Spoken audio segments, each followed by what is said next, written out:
We find ourselves sitting in the quiet hum of the evening, surrounded by the physical artifacts of our existence. Take a moment to truly feel the chair beneath you, the texture of the fabric, the faint, rhythmic pulse of the life coursing through your veins. We often move through our days with a strange heavy cloud of unfinished business trailing behind us, a subtle weight that we have learned to carry so intimately that we no longer notice it is there. It is not necessarily the weight of great tragedies or monumental failures. It is the accumulation of the small, the mundane, the unsaid, and the undone. It is the dust of 1,000 forgotten decisions, the lingering echoes of conversations that went sideways, and the quiet, persistent pressure of all the things we told ourselves we would fix tomorrow. We live in a world that asks us to be collectors. We collect experiences, we collect opinions, we collect regrets, and we collect versions of ourselves that we are no longer quite sure how to inhabit. Imagine, if you will, that your mind is a grand ancient library. Every moment you have lived is a page in a book, written in ink that never quite dries. We walk through this library every day, brushing against these wet, sprawling pages. As we move, we smudge them, dragging the ink of yesterday across the blank parchment of today. We try to read the story of our current life, but the lines are blurred, smeared with the ink of yesterday's worries and the day before's hesitations. This is the condition of our restlessness. We are trying to write a future while our clothes are still stained with the messy, damp ink of the past. We are so used to this blurring that we have mistaken it for reality. We feel the tension in the space between our shoulder blades, a constant dull ache that whispers of duties we haven't fulfilled or forgiveness we haven't offered. We notice, if we are still enough, that our breath is shallow, rarely venturing into the deep, cavernous spaces of our lungs. We breathe as if we are holding something in, as if a sharp inhale might cause the delicate, smudged pages of our internal library to collapse. We have become experts at navigating this claustrophobic hallway, ducking and weaving around the ghosts of who we thought we should have been. Do you remember the last time you felt entirely light? I do not mean the absence of responsibility, but the absence of that phantom weight, the feeling that you were moving through the world without being tethered to a ledger of past missteps. It is a rare sensation, is it not? Most of the time, when we sit down to rest, the mind does not rest with us. It begins to audit the day. It reviews the meeting where we stumbled over our words, the email we sent with a tone we now regret, the brief moment of impatience we showed to a loved one. We take these small, stinging sparks of memory and we press them firmly into the pages of our internal library, ensuring they remain wet, ensuring they remain part of our present. We are, all of us, trapped in the architecture of the threshold. We spend our lives hovering in the doorway, neither fully inside the room of the present, nor fully outside in the field of the future. We stand there, clutching our bags of history, wondering why we cannot move forward, why our limbs feel leaden, why the air feels thin. We tell ourselves that we are just being responsible, that we are just reflecting, that we are merely learning from experience. But notice the physical sensation of that reflection. When you dwell on a regret, does your body expand? Does your heart open? No, you contract, your jaw tightens, your tongue presses against the roof of your mouth, and your vision narrows. You become a small, guarded entity, protecting a library of smudged ink that no one else is even reading.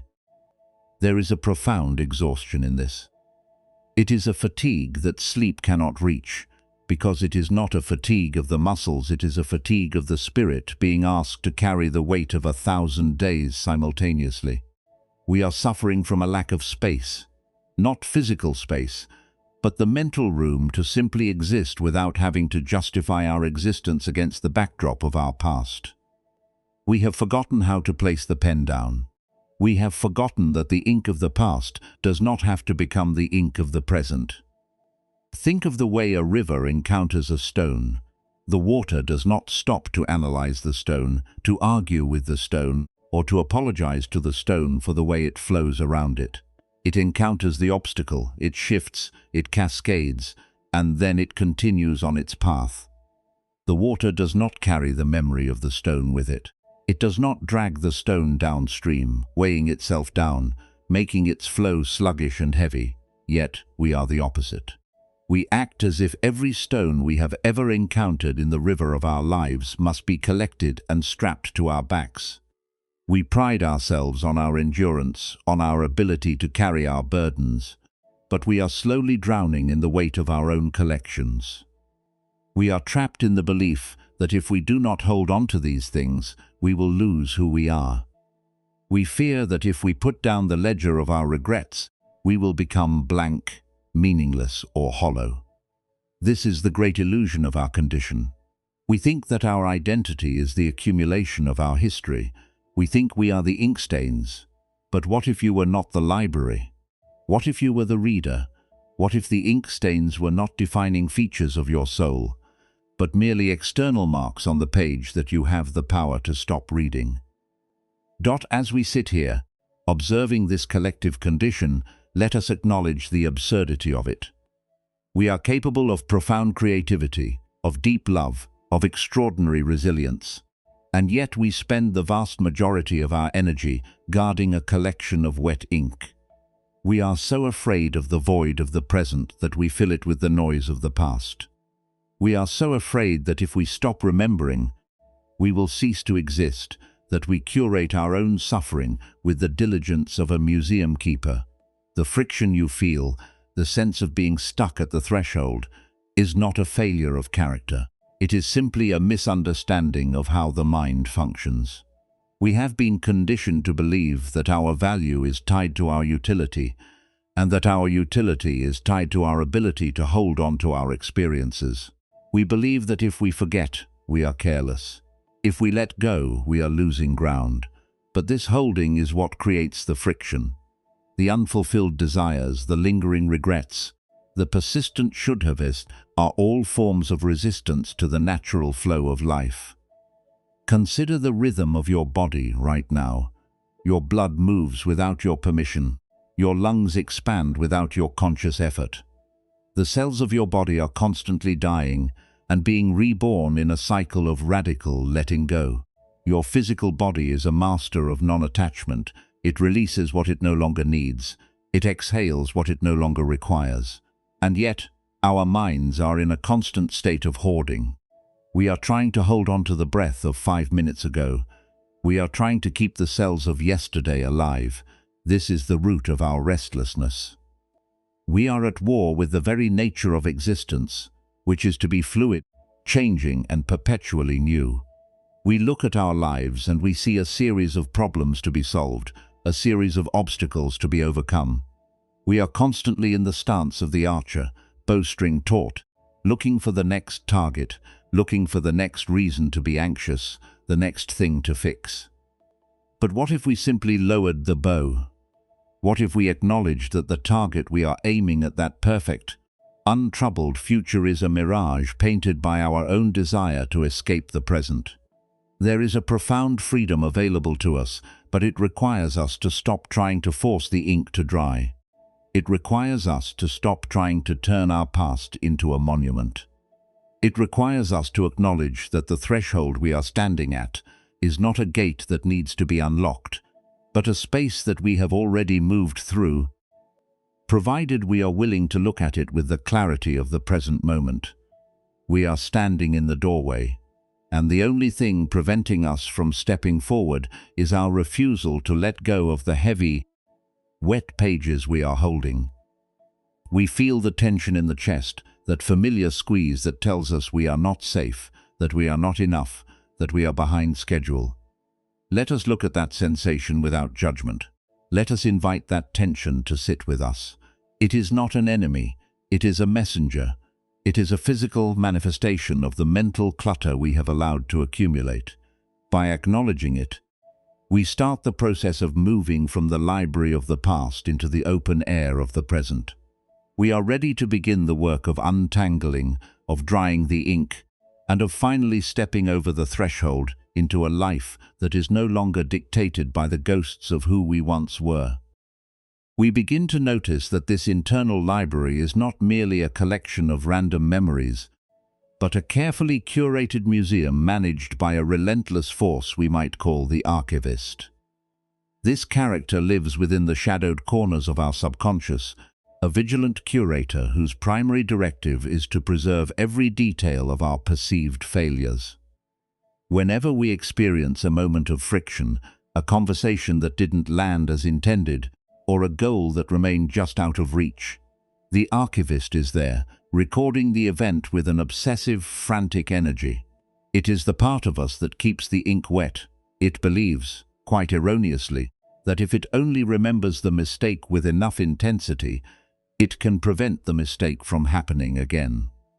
It confuses preservation with protection.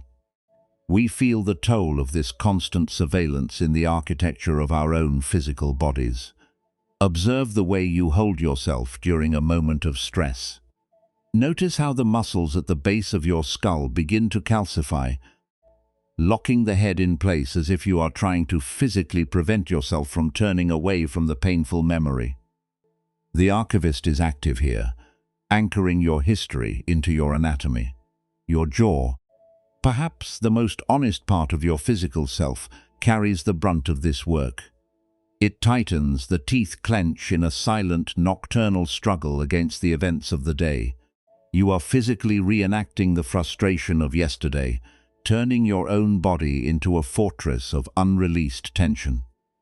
Think of the way your chest feels when you are caught in the loop of an old regret.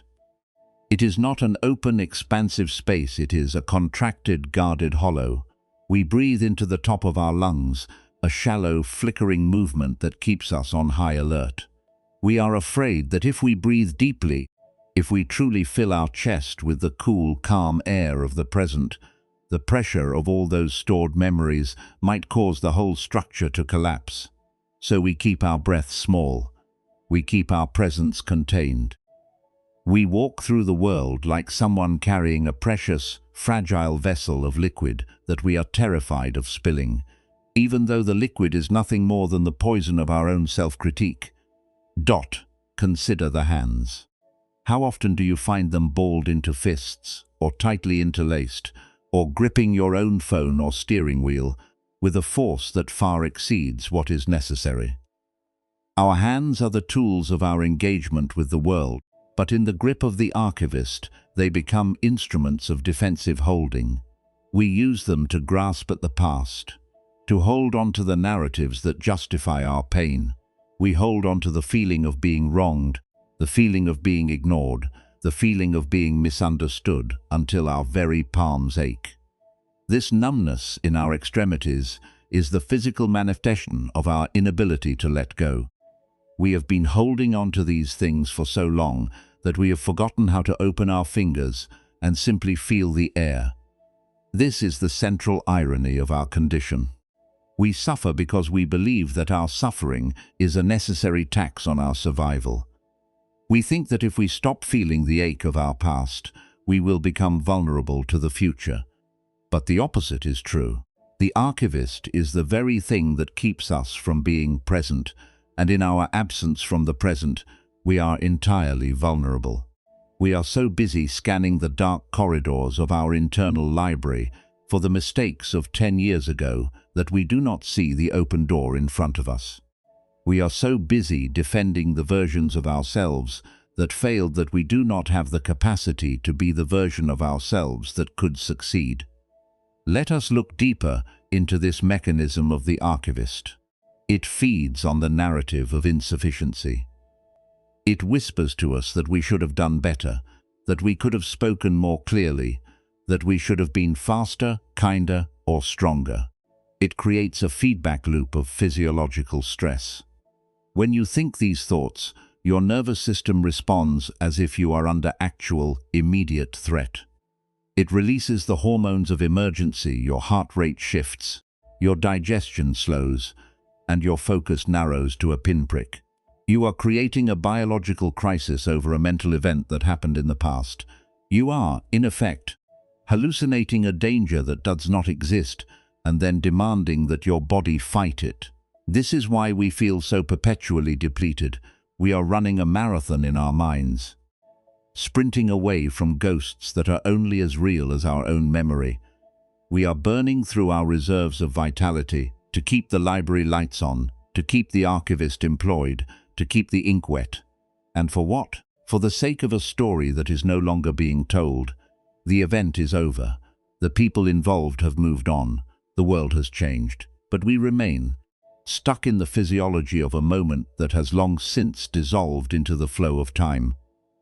We often mistake this state of chronic tension for diligence. We think that if we aren't worrying, we aren't working.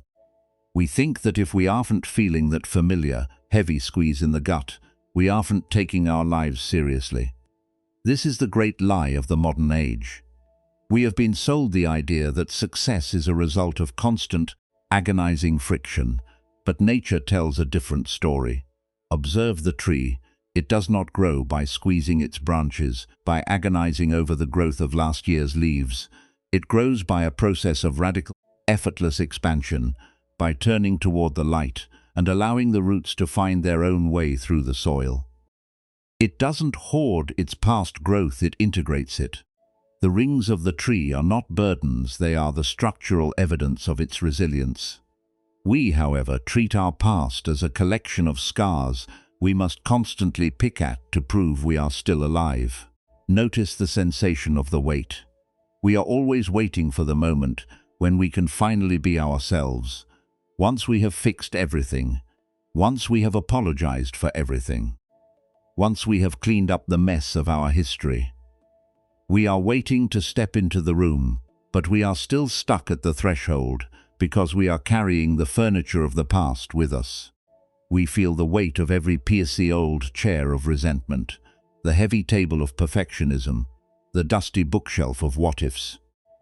We are so determined to move all of it into the new space that we have rendered ourselves unable to move at all. There is a specific kind of pain associated with this, the pain of the unlived life. It is not a sharp, stabbing sensation, but a slow, creeping ache of realization that we are not actually present in our own skin. We are performing our lives, acting out roles written by the archivist.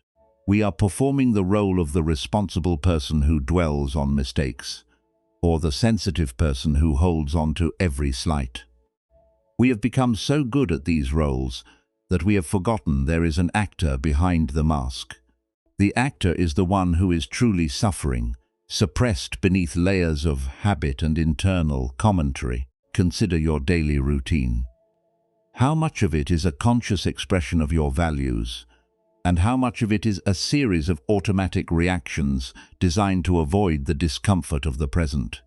We wake up and immediately reach for our devices, not because we need information, but because we need to drown out the silence where the archivist might begin to speak. We fill our calendars to the point of collapse because we are afraid of the space where we might have to encounter ourselves. We eat, we move, we speak, we listen, all with a layer of frantic, background static that keeps us from ever touching the core of our own reality. This static is the sound of our resistance. It is the sound of us saying, I am not ready to be here. I am not ready to face the fact that this moment is all I have. We are terrified of the present because the present has no narrative. The present is empty. The present is just the sound of the wind, the feeling of the breath, the sensation of the world as it is, without our commentary. And we are terrified of that emptiness. We prefer the clutter of our regrets, the complexity of our plans, and the weight of our histories, because in that clutter, we feel like someone exists. Without the clutter, we feel like we might disappear. But look at what happens when you truly focus on the body's current state.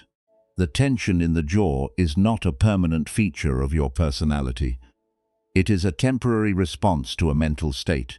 If you soften the tongue, if you drop the shoulders, if you simply allow the breath to reach the base of your abdomen, the archivist loses its grip. The physical body has an innate intelligence that knows how to release, provided you give it permission. We have been denying that permission for so long that our own muscles have become our jailers. We feel the numbness in our hands not because they are tired, but because we are holding them in a state of suspended animation, waiting for a signal from the mind that it is time to act. But the mind is busy, distracted by the library. The hands are forgotten. They are left in a state of neither here nor there. This disconnect is not just a physical quirk. It is a profound rupture in our experience of life. We are living life at one remove, watching it happen from behind the glass of our own preoccupations. We must understand that this archivist is not a monster. It is not an enemy that needs to be destroyed. It is a part of our own psyche that was once meant to help us learn, but has gone rogue. It is like an alarm system that has become so sensitive that it rings when a leaf falls, when a breeze passes, when the light changes. It is working too hard, it is over-functioning, and our job is not to punish the archivist, but to gently, firmly show it that the danger has passed. We need to teach the archivist how to stand down.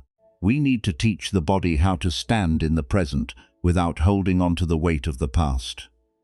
As we look at our own lives, let us stop trying to fix the events themselves. Let us stop trying to rewrite the past in our minds. Let us instead focus on the mechanism of our suffering. Let us look at the tension in the chest, the tightness in the jaw, the clenching of the hands, and recognize them for what they are, the physical signatures of our resistance to the present. By changing the physiology, we begin to change the psychology. By opening the hand, we begin to open the heart. By deepening the breath, we begin to widen the room for our own existence. We are on the verge of something new, but we must first acknowledge that we have been the ones building the walls of our own threshold, brick by brick, regret by regret, page by page. And because we built them, we are the only ones who can take them down. We now arrive at the sharp edge of the blade, the place where our illusions are not merely questioned, but dismantled entirely.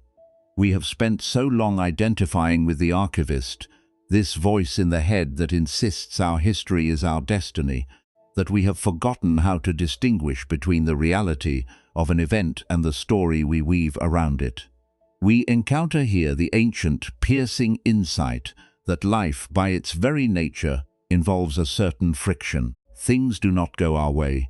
We fall ill, we lose things we hold dear, we are misunderstood, we experience moments of sharp, unavoidable pain. This is the first arrow. It is a natural part of the texture of existence, a product of the fact that we are beings in constant flux, moving through a world that is just as transient as we are. If we were to stop there, we would suffer, yes, but we would be whole.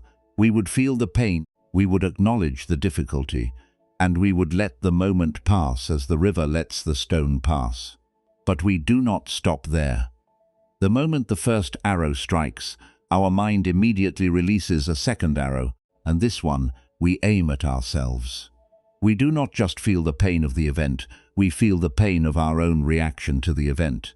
We take the difficulty and we wrap it in a layer of judgment, blame, and narrative. We ask, why did this happen to me? What is wrong with me that I allowed this? How will I ever recover from this? I should have known better. This second arrow is not a product of the event itself. It is a product of our own desire for a world that does not exist, a world where we are always in control, always right, and always safe from the unpredictability of change.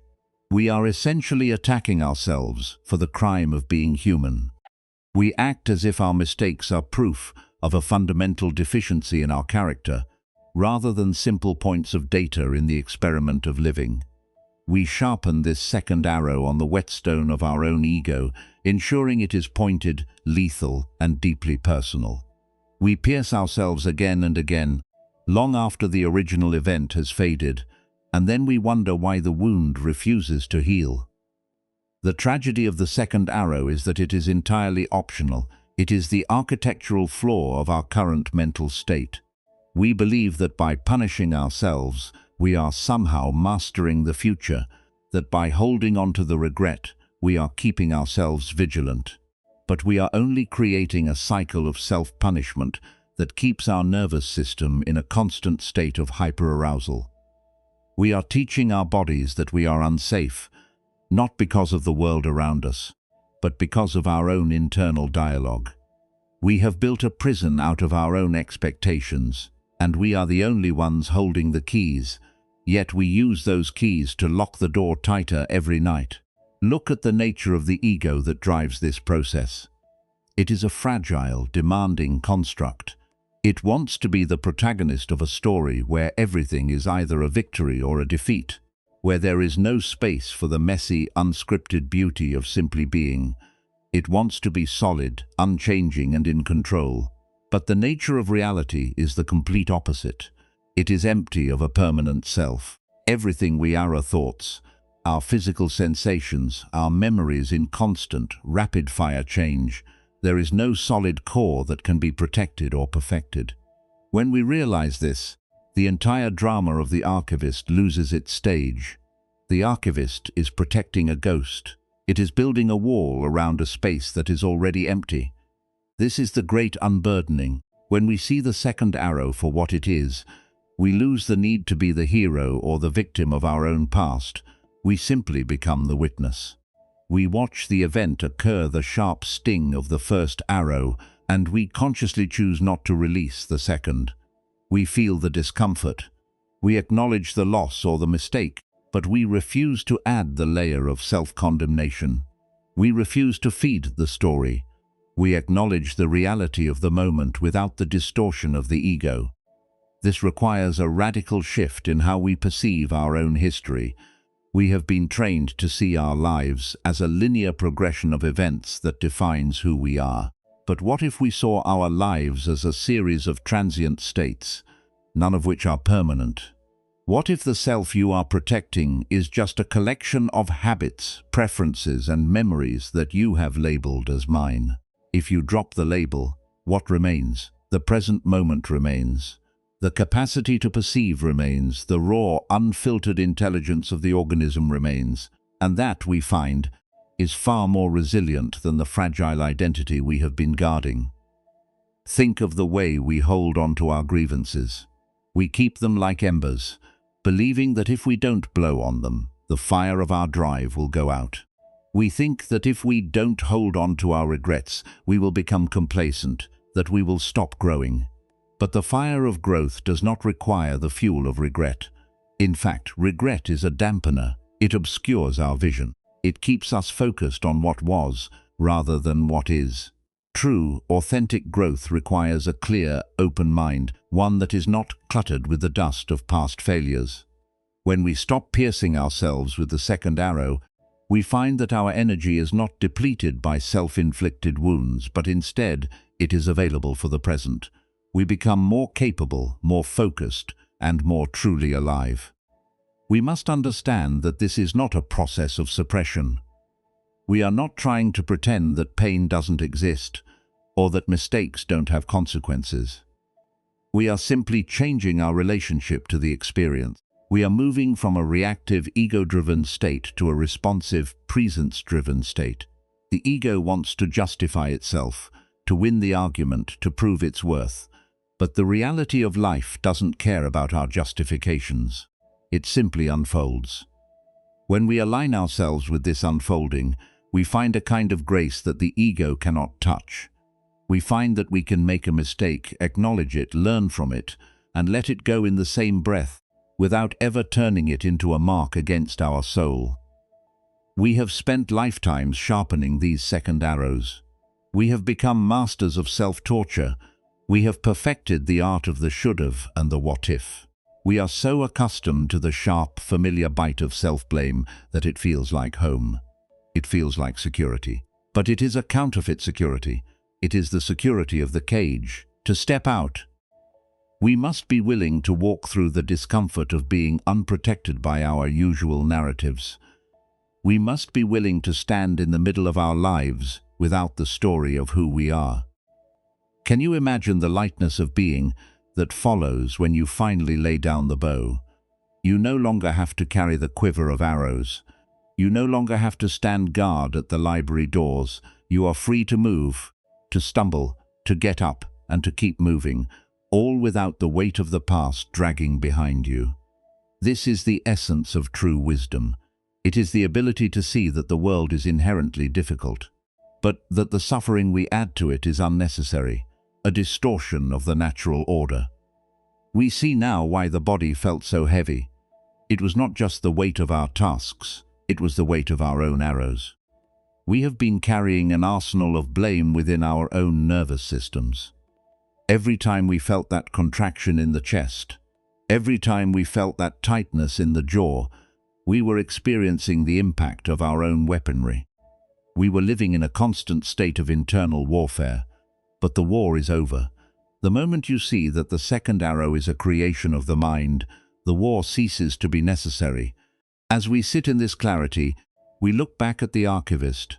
We see it not as a part of us, but as a mechanism we have mistakenly adopted as our identity. We thank it for its service, for its attempt to keep us safe, but we gently inform it that its services are no longer required. We do not need the library of wet ink anymore. We do not need to preserve the past in such excruciating detail. We have the intelligence to learn, to grow, and to act in the present, and we have the capacity to let go of everything else. This is not a goal to be achieved in the future, it is a reality to be recognized right now. The second arrow is only sharp as long as we believe it is real. The moment we see through the illusion, the arrow loses its point.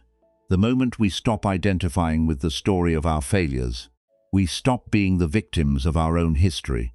We are not the library, we are not the ink stains, we are not the archivist. We are the spacious open awareness in which all of these things arise and pass away. And in that spaciousness, there is no room for the second arrow. There is only the breath, the heartbeat, and the infinite, quiet unfolding of the present moment. We are standing at the threshold, and the door is not only open, it was never really there. The boundary was merely a line we drew in the air, and we are now stepping through into a world that is fresh, unblemished, and entirely beautifully new. We feel the weight falling away, not because we have solved our problems, but because we have stopped creating new ones. We feel the shoulders drop, the jaw unclench, the chest expand. We are finally, truly here. Now turn our attention to the actual, physical architecture of our daily lives, moving from the philosophical realization of our own liberation to the concrete practice of maintaining it. We must understand that the mind is like a garden that has been allowed to become completely overgrown with the weeds of our own repetition. We cannot simply wish the weeds away, we must go into the soil with our own two hands, day by day, and learn the art of cultivation. This is not about achieving a state of permanent perfection, it is about developing the capacity to return to the center again and again, regardless of the chaos that the world presents to us. The first step in this architecture of transformation is the practice of the daily cleansing, a ritual that helps us dry the ink of our experiences before they can stain the fabric of our future. At the end of every day, find a space of silence where you can sit and observe the events of the hours that have passed. Do not try to analyze them or assign them meaning. Instead, treat them as you would the passing of shadows across a wall. You look at the meeting where you faltered, the conversation that stung, the project that stalled, and you observe them with a detached, compassionate curiosity. You do not re-experience the sting of the first arrow, you simply acknowledge that the event took place, that it had its own nature, and that it has now passed. As you observe these memories, consciously refuse the impulse to add the second arrow.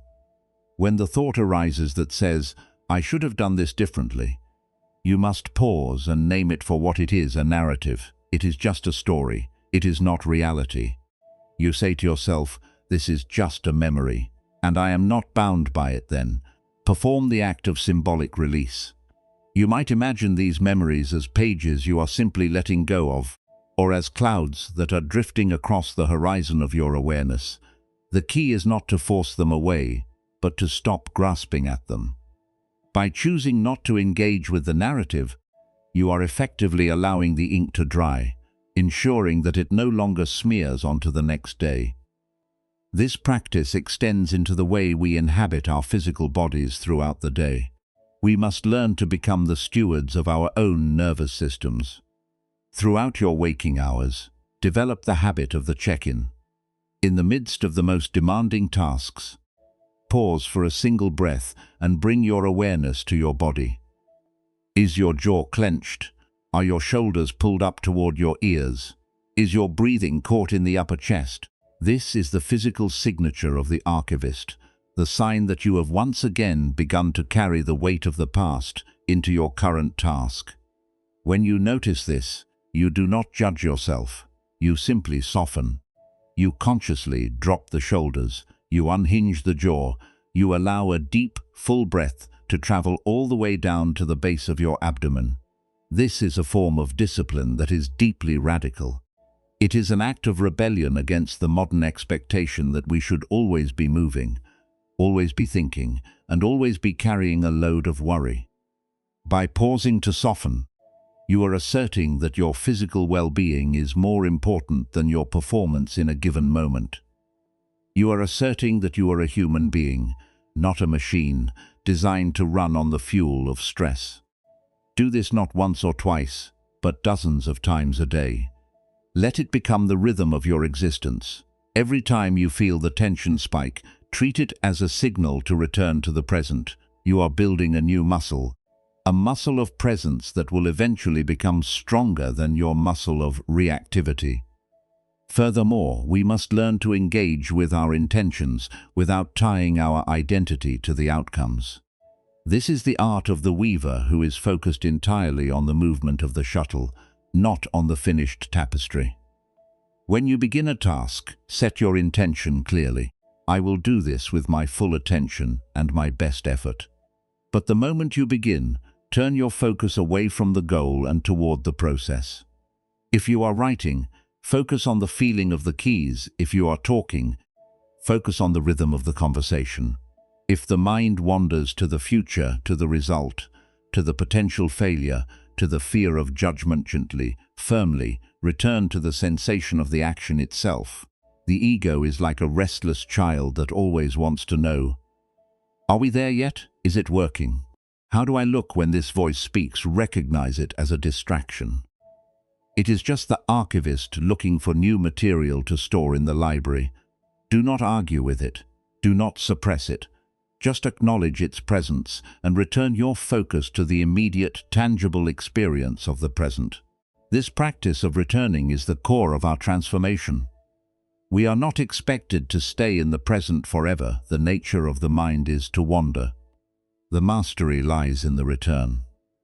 Every time you catch yourself wandering, every time you catch yourself sharpening the second arrow, and you choose to let it go and return to the breath, you have successfully practiced the art of freedom. We must also consciously simplify the environment of our minds.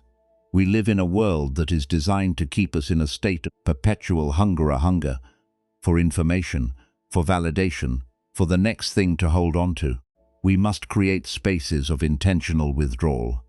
This does not mean moving to a mountain. It means creating pockets of silence in our own homes. Commit to times where you are entirely unburdened by digital noise, where you are not consuming any narrative, whether it be news, opinion, or entertainment. In these moments, simply sit. Listen to the sounds of the world around you, the hum of the refrigerator, the wind against the window, the rhythm of your own heartbeat. In this silence, you will find that the archivist tries very hard to regain control. It will throw up old regrets, anxieties about the future, and judgments about your perceived failures. This is expected. This is the process of the mental garden clearing itself of weeds. When these thoughts arise, observe them as you would observe the passing of a storm. Do not try to stop the storm, just watch it. Recognize that these thoughts are not you. They are just weather patterns in the vast open sky of your awareness. By watching them without engaging, You are allowing them to exhaust their own energy. You are choosing not to feed them with your attention. As you practice this, you will find that your experience of the world begins to change. You will feel a sense of distance growing between you and the events of your life. This is not a cold, detached distance, it is a warm, spacious clarity. You will be able to engage with the world more fully, because you are no longer hiding behind the shield of your own stories. You will be able to handle difficulties with a calm, steady hand, because you are no longer distracted by the panic of the second arrow.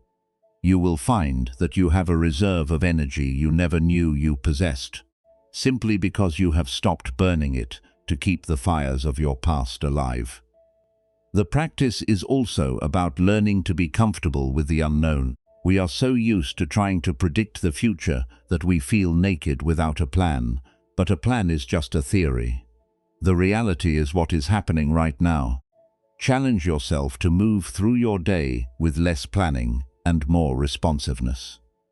When you encounter a challenge, instead of reaching for the prescripted reaction or the old habit of self-criticism, take a breath and ask yourself, what is actually happening right now? Look at the situation with fresh eyes. Is there a way to solve this that is simpler, kinder, and more honest than the way I usually do it? You will often find that the answer was hidden by the clutter of your own expectations. Let this practice be an act of radical kindness toward yourself. You have spent years, perhaps decades, treating yourself with the harshness of a drill sergeant. You have analyzed your mistakes under a microscope and catalogued your flaws in a ledger. Now, practice the opposite. Speak to yourself with the same gentleness you would use with a dear friend who is struggling. When you stumble, say, that is a human thing to do. I am learning. When you feel the weight of a regret, say, that was then. This is now. This is not an excuse for bad behavior. It is the recognition that growth only happens when we are supported by compassion, never when we are driven by shame. There is no graduation from this work. There is no final state where you are permanently free from the tendency to hold on to the past. It is a lifelong practice, a constant, gentle realignment. But you will find that with each passing week, the gaps between your reactions become longer. The moments of clarity become more frequent. The weight that you once felt as a permanent burden becomes a light, intermittent touch. You are becoming a person who is capable of dwelling in the present, not because you are special, but because you have finally learned how to stop standing in your own way. Imagine yourself as a mountain.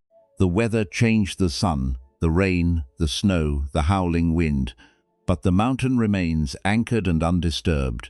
Your practice is to become that mountain. You are not the wind of your emotions. You are not the storm of your thoughts. You are the rock itself. You are the space in which everything happens. When you realize this, the struggle to be better or fix yourself falls away, replaced by the simple, profound joy of being. You have already arrived. The threshold was a mirage, and you are already standing on the other side, breathing the air of a world that is not a record of your past, but the beginning of your forever.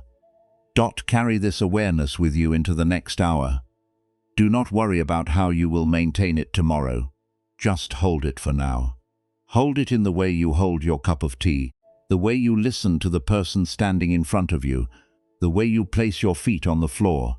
Every action is a doorway. Every breath is a clean page. The ink is drying. The garden is being tended. You are learning the architecture of your own freedom. Proceed with the quiet confidence of one who knows that the only thing you have ever needed to be, you already are. We have arrived at the final threshold, where the noise of the library fades into the profound stillness of an unruffled surface. As you sit here, witnessing the steady, rhythmic expansion of your own chest, you might notice that something has shifted. It is not that the world has become easier, nor that the difficulties of your life have magically vanished. The events are still there, the challenges of your existence remain, but your relationship to them has been fundamentally altered. You are no longer the one trying to hold the river back. You are simply the river, flowing through the landscape of your life with a natural, unforced grace. This state which we have been moving toward is one of luminous clarity. It is the experience of seeing things exactly as they are, stripped of the heavy, dark lenses of should and what if. When you look at the events of your day, you no longer see them as a ledger of successes and failures to be archived by the archivist. You see them as they are. Transient phenomena, passing clouds in the vast, open sky of your awareness. You have realized that the self you were so desperately trying to protect was nothing more than a collection of these passing clouds, a story told in wet, smudged ink. Now that you have stopped trying to preserve the story, you are free to live the reality. You have discovered the secret of the unruffled surface.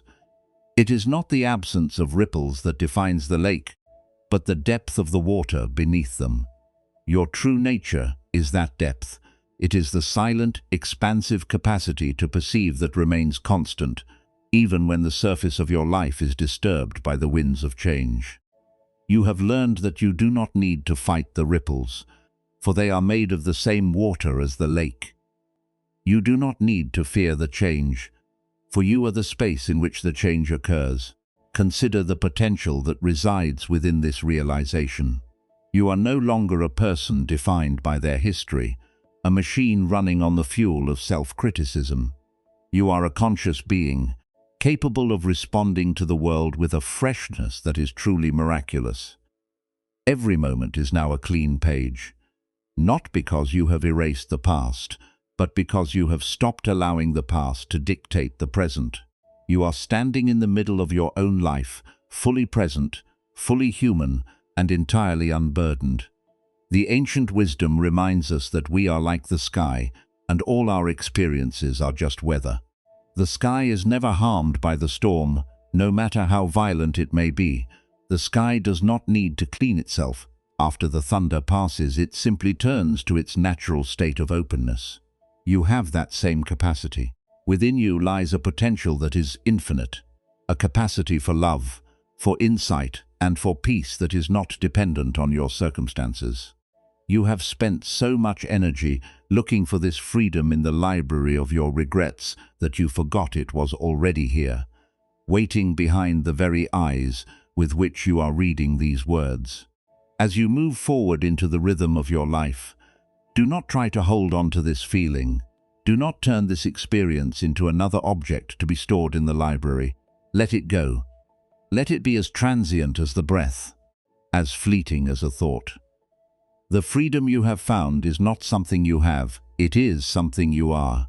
It is the very foundation of your being, and it is always available, waiting to be recognized the moment you pause, the moment you drop the second arrow, the moment you return to the simple breathing reality of right now. You are walking through a doorway that has no walls. You are moving into a future that is not a destination, but a continuation of this present moment, unfolding with a beauty you no longer need to control. The archivist is silent, the library is empty, and the ink is finally dry. You are not the record of who you have been, you are the radiant, living witness to who you are becoming in this very heartbeat. If you were to let go of the last remaining belief that you need to be anything other than what you are right now, what would you do with this day?